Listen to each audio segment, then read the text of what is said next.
Bom dia, pessoal, tudo bem? Estamos aí em mais uma live nesse domingo, aguardando vocês entrarem, darem um alô pra gente. É bom estar com vocês nessa oportunidade, né? Mais uma vez que a gente tem de estar juntos. Hoje, continuando o nosso encontro, dentro dessa temática que a gente está vendo aí no mundo, a gente vai conhecer uma história bíblica lá do Velho Testamento, que é a história de Ruth, e que é uma história também marcada por desorientação, que é marcada por fome, que é marcada por tragédia, que é marcada por mudanças de cenários. Uma família se muda de uma região, de um país para outro país. Interessante porque é muito atual, apesar de ser uma história muito antiga, né? Então, fique à vontade para você participar com a gente. O Juninho está aqui comigo, vai dar um alô para vocês. Alô. O Timóteo está aí, vai dar um alô para vocês. Alô. A Chiquinha está lá no fundo, não vai dar um alô para vocês hoje. Na última quinta ela fez a estreia dela, mas hoje ela está contida, eu espero. Então é isso, né? Nós vamos orar, iniciando a nossa live, e é bom estar com vocês, né? Vamos orar, vamos falar com Deus. Pai, muito obrigado mais uma vez por esse momento e essa oportunidade, por todos que estão aqui juntos agora, não importa onde, mas lembramos mesmo que o Senhor disse: onde quer que estejam 2 ou 3 no meu nome, aí estarei no meio deles, e se for por esse meio também, vale a mesma palavra. Que o Senhor esteja abençoando cada pessoa que está aqui, que o Senhor abençoe o nosso país, que o Senhor abençoe os outros países, que o Senhor contenha o avanço dessa pandemia, que isso seja algo que acabe rapidamente, que o Senhor tenha compaixão, que o Senhor olhe com misericórdia para o mundo e que venhamos em breve, Deus, voltar às atividades, à vida normal, principalmente com a ação Tua, porque é a única que é capaz de barrar uma coisa biológica como essa. Nós agradecemos e pedimos que abençoes cada família, cada lar, em nome de Jesus. Amém. Muito bem, o tema nosso nessa manhã de domingo é o Deus dos bastidores, na história de Ruth. Como Deus a trabalha, como Deus age nos bastidores da vida. E eu vou ler para vocês o comecinho do livro de Ruth, que diz assim: nos dias em que os juízes governavam Israel, houve grande fome na terra. Por isso um homem deixou o seu lar em Belém de Judá e foi morar na terra de Moabe, e levou consigo a esposa e os 2 filhos. O homem se chamava Elimeleque e a esposa Noemi. Os filhos se chamavam Malom e Quilion. Eles eram efrateus de Belém de Judá. Quando chegaram a Moabe, estabeleceram-se ali. Elimeleque morreu e Noemi ficou com os 2 filhos. Eles se casaram com mulheres moabitas que se chamaram Ruth e Orfa. Cerca de 10 anos depois, Malom e Quilion também morreram. Noemi ficou sozinha, sem os 2 filhos e sem o marido. Eu queria chamar a sua atenção para você não esquecer desse nome, o nome do marido de Noemi. O nome dele é Elimeleque. Depois você vai entender essa história toda que eu vou contar, que está aqui no livro de Ruth. O nome do marido dela, Elimeleque, significa meu Deus é rei. Guarde isso, não esqueça. Elimeleque, marido de Noemi, significa meu Deus é rei.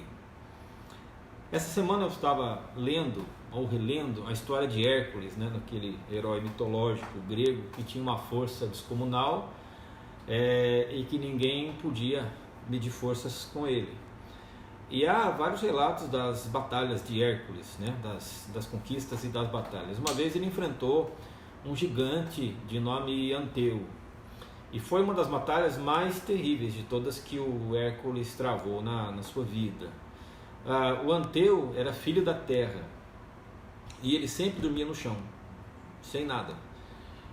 Por que ele dormia no chão? Porque ele retirava do chão, ou retirava da terra, a sua força e o seu poder. Esse era o seu segredo.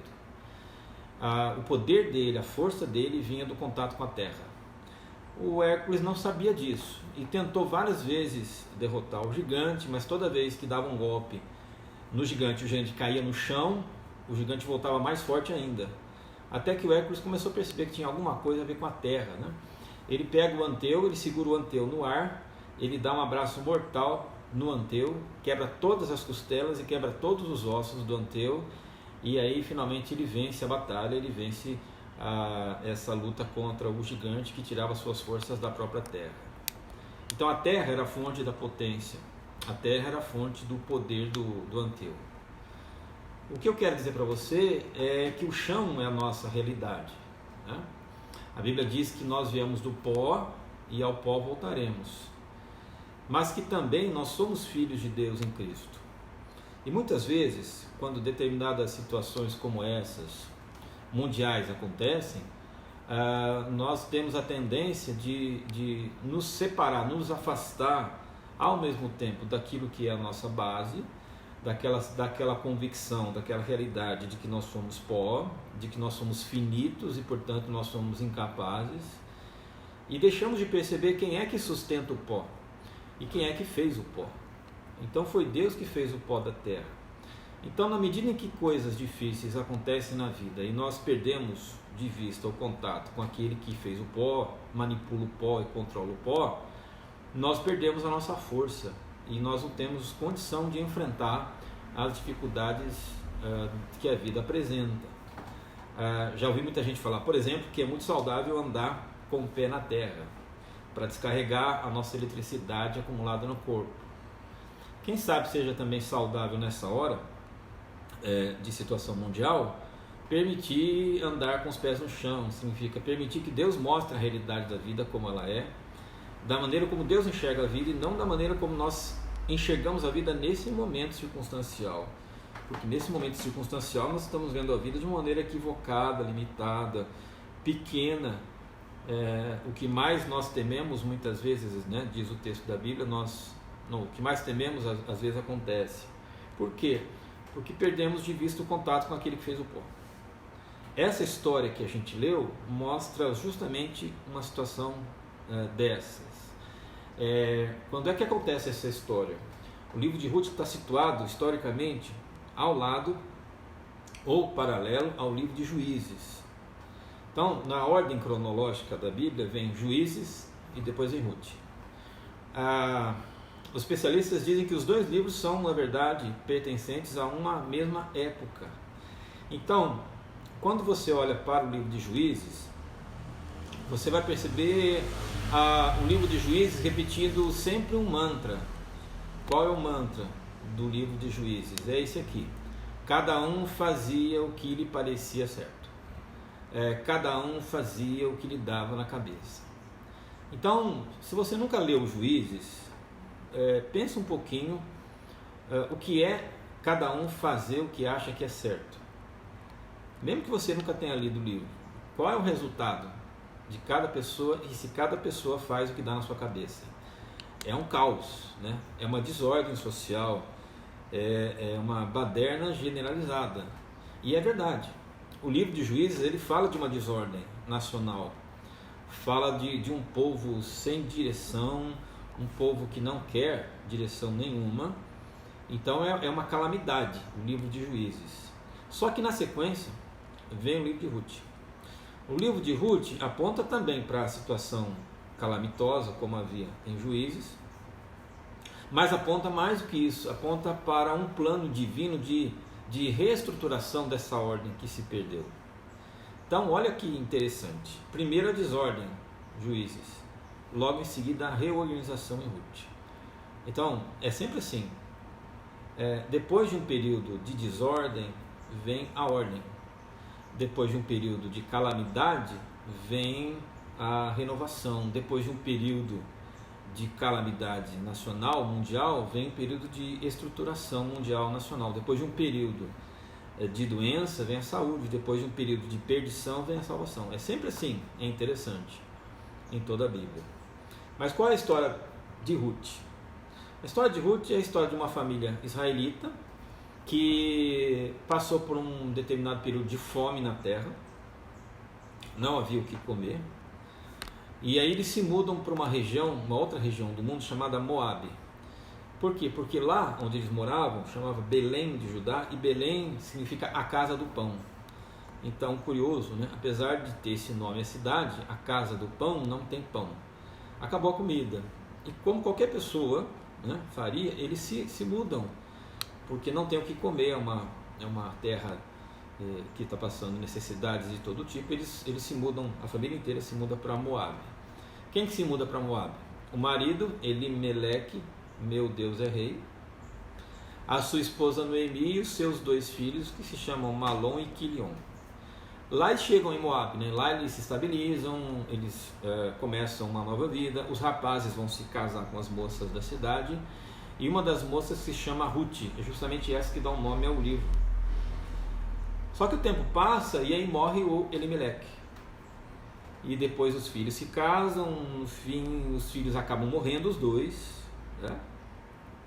Elimeleque, o meu Deus reina, ele morre, os 2 filhos dele morrem, e agora são 3 viúvas, né? A Noemi, a Ruth e a órfã. Só que a mãe agora dos rapazes, ela fica sabendo de uma notícia, né? Deus voltou a ser favorável em Belém, voltou a ter comida na cidade, o país voltou a crescer, e ela resolve voltar para Belém, para sua terra natal. O que ela faz? Ela diz para as moças, né, para suas noras, o seguinte: fiquem aí, vocês são novas, casem-se com rapazes aí de Moabe, porque eu já sou velha, eu vou voltar para a minha terra.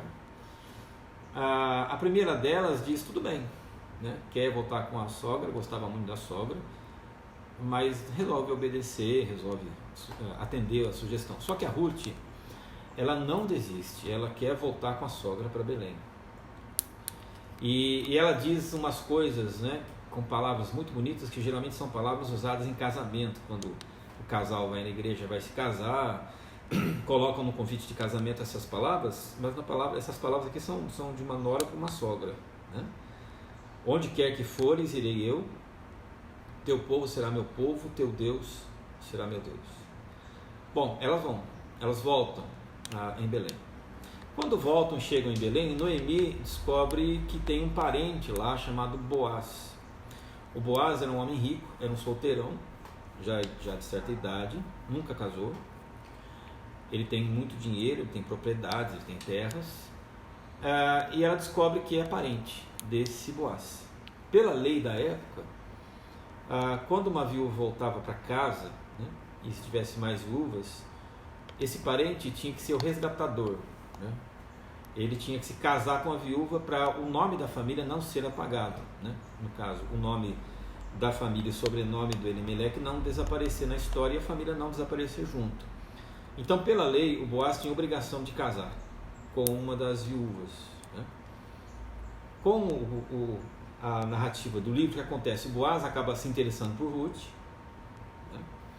Eles se casam, nasce Obed, que vai se tornar depois o avô do rei Davi. Então é uma história com um final feliz, né? Muito boa. É uma história que começa com tragédia, começa com fome, começa com perdas de todo tipo, mas termina com um final feliz. E são 3 os personagens dessa história: Noemi, Ruth e Boaz. E cada um deles tem uma dor. Cada um deles reage à dor que se abateu sobre suas vidas de uma maneira diferente. Então, o Boaz é um solteirão, é um senhor já que nunca se casou e que vive uma dor que é a dor da solidão. A Ruth vive sua dor porque ela perdeu o marido, ela saiu da casa dos pais, ela não tem mais os pais, ela saiu da sua nação, ela saiu da sua cultura, ela saiu da sua religião, ela vai abraçar um Deus que mal sabe quem é, então para ela é tudo novo. E a Noemi, que é a terceira personagem, ela perde o marido e perde os filhos, e portanto ela perde a razão de continuar viva, como ela mesma diz. Quando ela chega a Belém, as amigas dela de muito tempo saúdam, abraçam ela com muita alegria, e Noemi voltou. E Noemi é um nome que significa a agradável, a feliz. Mas quando as amigas dela a abraçam e dizem a feliz voltou, a feliz retornou, ela fala assim para as amigas: não me chamem de Noemi, a feliz, me chamem de Mara, amarga, cheia de amargura, porque o Todo-Poderoso tornou minha vida uma amargura. Cheia eu parti, o Senhor me trouxe de volta vazia. Por que me chamar de agradável, se o Senhor me fez sofrer? Percebe? Cada um reage à sua dor pessoal de uma forma diferente. Cada pessoa nesse mundo, com a sua dor, vai ter uma reação diferente à própria dor. O Boaz provavelmente engoliu a dor da sua solidão, se agarrando ao trabalho, se agarrando ao dinheiro, para não pensar na solidão. A Ruth sublimou a dor dela, mudou de país, mudou de cultura, mudou de cenário, mudou de religião. E a Noemi? Ela expressou a sua dor falando abertamente a Deus o que sentia no seu coração. E ela diz: Deus me entristeceu, eu parti daqui cheia e voltei vazia. O Senhor tornou minha vida amarga. Pergunta: você acha que Deus mandou um raio cair na cabeça dela? Por causa do que ela disse? Longe disso. Tem um autor que eu gosto muito chamado Eugene Peterson. Ele comenta as orações que a gente faz a Deus. E diz que muitas vezes essa forma de orar da Noemi, ela acaba produzindo saúde mental e cura emocional. Eu vou ler o comentário dele. Ele diz assim: a queixa não apenas é tolerada por Deus, mas pode até mesmo ser a postura adequada para quem leva Deus a sério. A queixa pode ser a postura adequada para quem leva Deus a sério. Qualquer pessoa que diz que Deus é soberano, que Deus é misericordioso, vai lidar com esse problema da teodiceia. O que é teodiceia? É aquele conjunto de argumentos que você tem diante da presença do mal, diante da presença do sofrimento, para defender para você mesmo, para justificar e continuar crendo em Deus. Continuar crendo que Ele é bom apesar de tudo, continuar crendo que Ele é soberano apesar de tudo, continuar crendo que Ele está no controle apesar de tudo. São os argumentos internos que você estrutura para continuar firme em Deus. Então, a Noemi faz isso. E ela não está sozinha quando ela lança sua dor a Deus de uma forma tão crua. Ela está muito bem acompanhada na Bíblia de outros personagens, como Jonas, que fez a mesma coisa, Jeremias, que fez a mesma coisa, e Jó, que fez a mesma coisa. O que Deus fez com Noemi? Deus ouviu o lamento, Deus mudou a história, mudou a sorte dela, dando um neto e garantindo a sobrevivência do nome da família. Então, eu queria rapidamente dizer para vocês algumas coisas, né? A primeira delas é o que está aqui no verso 13 de Ruth, capítulo 1. Ela diz para suas noras, lá em Moabe ainda: esta situação é muito mais amarga para mim do que para vocês, pois o Senhor está contra mim. O que ela está pensando quando ela passa pela perda, ela passa por toda a situação que ela passou? Ela acredita que a fome em Belém e a morte do marido se explica de uma forma seguinte: Deus está contra ela. É o que ela acha. Não é muitas vezes isso que você acha? Não é muitas vezes isso que as pessoas acham? A vida vai correndo normalmente, né? A vida vai desenvolvendo naturalmente, você vai cumprindo sua agenda, seus planos e sonhos, tudo vai dando certo. De repente dá um freio, como o coronavírus. Todo mundo é obrigado a parar o que está fazendo, engavetar seus sonhos provisoriamente, parar de realizar a sua agenda. E muitas vezes as pessoas pensam essa leitura humana baseada na fenomenologia religiosa mundial. Qual é o pensamento religioso mundial? Desde sempre. Tragédias sempre são evidência da ira dos deuses. Os egípcios pensavam assim, os persas pensavam assim, os gregos pensavam assim. Se alguma coisa deu errado, porque os deuses ou Deus está irado, bravo contra a gente. Mas não é verdade. Deus não está irado contra ela. Está muito além dela a situação. Agora, uma coisa ela faz certo. Ela situa o local exato da dor. Ela diz assim para as noras: essa situação é amarga para mim. Percebeu?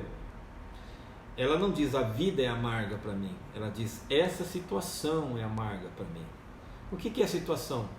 Situação é uma conjuntura, é uma circunstância que tem uma marca de ser provisória. Porque nada é para sempre.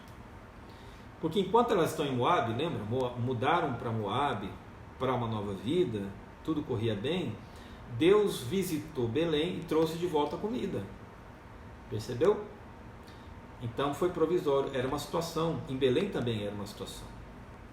E ela diz, essa situação é amarga para mim. O que a gente precisa fazer então é localizar o que acontece como circunstância. Se eu olho esse momento atual como circunstância, e que de fato é, isso me ajuda a acreditar que isso não é o meu fim, isso ajuda a acreditar que Deus não está me punindo, isso ajuda a acreditar que Deus não está testando minha fé, mas que é uma circunstância usada por Ele para alguma finalidade que Ele não vai contar para a gente. Por quê? Porque Deus está agindo antes da gente entrar em cena nesse mundo. E Deus continua trabalhando quando a gente vai embora desse mundo.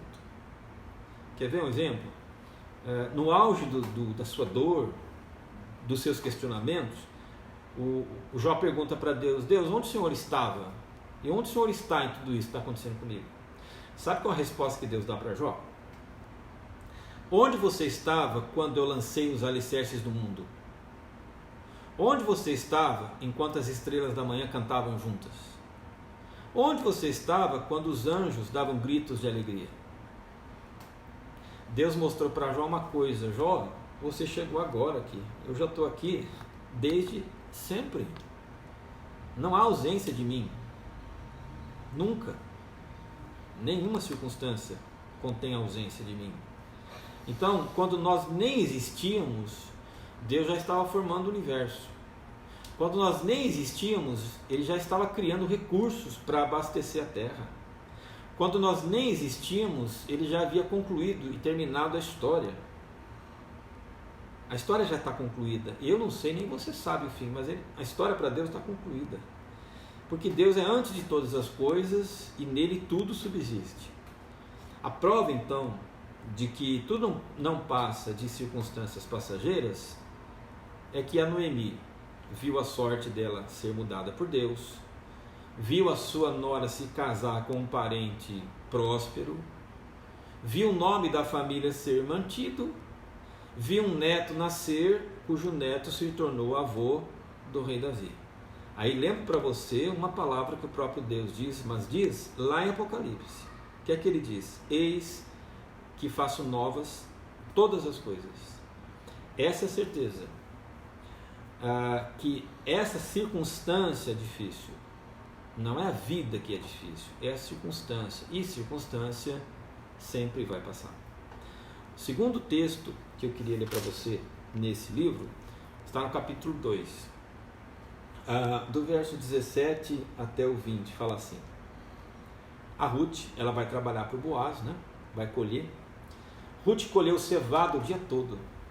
À tarde, quando debulhou o cereal, encheu um cesto inteiro. Carregou tudo para a cidade e mostrou para sua sogra. Também lhe deu o que havia sobrado da refeição. Onde você colheu todo esse cereal? Perguntou Noemi. Onde você trabalhou hoje? Que seja abençoado quem ajudou você. Ruth contou à sua sogra com quem havia trabalhado. O homem com quem trabalhei hoje se chama Boaz. O Senhor o abençoe, disse Noemi à sua nora. O Senhor não deixou de lado a sua bondade, tanto pelos vivos como pelos mortos. Esse homem é um dos nossos parentes próximos. Ele é o resgatador da nossa família. Quando a Ruth vai trabalhar colhendo cereal no campo do Boaz, o Boaz olha para ela, gosta dela, enche o cesto dela de cereal, manda levar para casa, o que era incomum. E ela vai para casa cheia de comida. Noemi, quando fica sabendo de tudo, e aí quando ela fica também sabendo quem é o dono do campo, que é o seu parente, que é o resgatador, que tinha o dever civil de casar com a viúva, ela fica muito feliz. A fala da Noemi muda. Aquela mulher que dizia o Senhor me amargurou, ela não fala mais isso agora. A fala dela muda de o Senhor me amargurou para essa fala, o Senhor não deixou de ser bondoso. O que aconteceu aqui? A Noemi percebeu Deus no panorama da sua vida, através daquilo que aconteceu. E quando ela vê que Deus está agindo em tudo que acontece, a esperança dela volta. Ela rompe com esse negativismo, ela rompe com esse desencanto, e ela começa de novo a acreditar na providência divina. Olha o que Deus fez, trouxe uma estrangeira de Moabe para casar com um parente da Noemi, para dar continuidade ao nome de família da Noemi. E a própria Noemi depois vai dar uma sugestão para Ruth. E vai dizer, olha, quando ele for deitar, chega perto dele, deita nos pés dele e diga assim, estenda sua capa sobre mim, porque o Senhor é o meu resgatador. A Ruth faz o que a sogra manda, e aí o Boaz toma a Ruth como esposa. Olha como acontecem as coisas, né? Num encontro corriqueiro, num encontro não marcado, totalmente despretensioso, totalmente não programado, Deus restaura uma história triste de Noemi e Ruth, e Deus garante para elas não apenas o presente, mas garante para elas um futuro. Então, se a primeira fala da Noemi é uma fala de desespero, e Deus ouviu a sua fala no desespero, mesmo que não fosse uma oração bonita, mas Deus ouviu, porque era verdade o que ela estava dizendo, então Deus restaurou a sua história. O que é bom a gente saber. Nós temos um Deus que nos escuta do jeito que nós falamos. E Ele transforma a nossa situação em um novo dia de esperança. Eu lembro para você que houve um médico francês que viveu no século XIX, chamado Lenin, e ele dizia sempre aos seus alunos, ouça seu paciente, porque é ele que dá a você o diagnóstico da doença. Ouça seu paciente. Curiosamente, o Lenin foi o inventor do estetoscópio. Então, fale com Deus da maneira como você sabe, da maneira como você sente, da maneira como você está. Fale a verdade do seu coração com Deus, porque Deus vai auscultar você com atenção e vai recompensar você com provisão. Afinal, Ele não só sabe, Ele não só ausculta como ninguém o que você sente, mas ao auscultar e ter misericórdia, Ele enche a sua boca de bens, como a própria Bíblia diz. E o último texto desse livro que eu quero dizer para você é o final, né? O final feliz, que é Ruth 4, do 13 ao 17, que fala assim: Boaz levou Ruth para a casa dele, ela se tornou esposa dele. Quando Boaz teve relações com ela, o Senhor permitiu que ela engravidasse, ela deu à luz um filho. Então as mulheres da cidade disseram a Noemi, louvado seja o Senhor, hoje Ele proveu um resgatador para a sua família.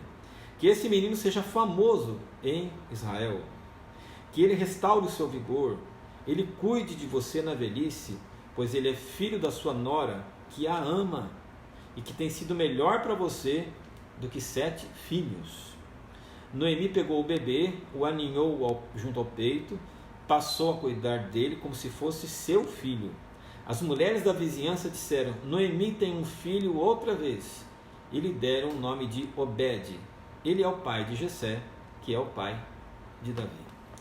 O final da história é surpreendente. O começo da história é uma mulher esvaziada de recurso, esvaziada de marido, esvaziada de filhos, sem perspectiva de viver de novo. O que há nela são lágrimas, queixas, ausência de vida, depressão. O final, porém, é uma mulher feliz, com um neto no colo, com uma nora que a ama muito e que foi leal a ela. E as amigas dela dizem, Noemi tem um filho outra vez. Lembra? Ela perdeu 2 filhos. Mas as amigas dizem, ela tem um filho outra vez. Ela está segurando no colo uma criança. E essa criança traz para ela o sorriso de volta no seu rosto. Mais do que isso, mais do que essa felicidade de pegar um neto no colo, de pegar um filho no colo, aliás, que é filho da Ruth, mais importante do que tudo, eu quero dizer para você, a família da Noemi volta a ser inserida na genealogia de Israel. A família de Noemi passa a fazer parte de novo na genealogia do povo de Deus. E vai fazer parte da futura genealogia de Jesus. Sabe por quê? Se você ler aí na sua Bíblia Mateus capítulo 1, você vai perceber que aparecem lá os ascendentes de Jesus, né? A genealogia dele. E sabe quem está na genealogia de Jesus? Boaz e Ruth. Os dois estão lá. Agora, por que uma genealogia é importante? Simplesmente porque Deus nunca se dirige a uma multidão sem rosto, sem nome, mas Deus se dirige a pessoas. Por meio do nome, cada pessoa é identificada para ser amada, para ser cuidada, para desfrutar comunhão com Deus, para assumir responsabilidade com a sua vida. Então, a menção do nome é fundamental para dizer, olha, você é importante para Deus. Ele sabe quem é você, Ele se importa com você. Lá em Apocalipse 21, é dito que cada um dos salvos no céu vai receber de Deus uma pedrinha branca escrita com seu próprio nome. Sabe o que isso significa? Essa pedrinha branca escrita com seu nome, que essa pedrinha na verdade é um símbolo de tudo que Deus sabe sobre mim, sobre você, e como Ele se importa comigo e com você a partir do seu nome. E que Deus lembra do seu nome todos os dias, todos os meses, todos os anos, do começo ao fim da vida. Deus conhece você como você é. Você nunca foi esquecido por Deus, nem será. Nós não estamos abandonados por Deus no meio dessa situação, porque Deus não esqueceu de Noemi, Deus não esqueceu de Ruth, Deus não esqueceu de Boaz, por uma razão simples: o nome do marido dela era O Meu Deus é Rei. Percebeu? E Deus concedeu a elas um futuro, uma esperança, Deus concedeu uma alegria. E Ele vai fazer com você a mesma coisa, porque o seu nome é importante e Ele lembra de você pelo nome, até que tudo esteja consumado. Então, se você olhar, como eu disse lá no começo, esses dois livros da Bíblia, o livro de Juízes, ele retrata caos, desordem, colapso. O livro de Ruth, logo em seguida, ordem, restauração, alegria, felicidade. Sempre o momento da angústia é superado pelo momento da alegria. Lá em Gênesis, quando o pecado entra no mundo, Deus fala assim: maldita é a terra. Mas sabe o que Deus diz no último livro da Bíblia, Apocalipse? Eu crio um novo céu e uma nova terra, nos quais habita paz e justiça. Que essa seja a sua certeza nessa manhã de domingo. Que Deus sabe o seu nome, que Deus conhece a sua história, que nenhum de nós está esquecido diante dele, que Deus é rei, mesmo quando as coisas saem absolutamente do controle, e que Deus nos dá uma nova vida, uma nova esperança e uma nova certeza. Deus vai dar para a gente um presente e Deus vai dar para a gente um futuro. Ok, gente? Grande abraço a todos.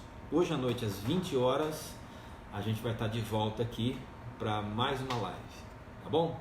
Deus abençoe vocês, grande abraço, vamos orar. Deus, obrigado por esse tempo, pelas certezas, pela promessa da Tua Palavra que não jamais falha. Muito obrigado porque tudo que diz o Senhor sobre nós, porque conheces o nosso nome, lembra para nós que somos cuidados e guardados, sempre, em nome de Jesus. Amém. Valeu, gente. Abração para vocês, bom almoço.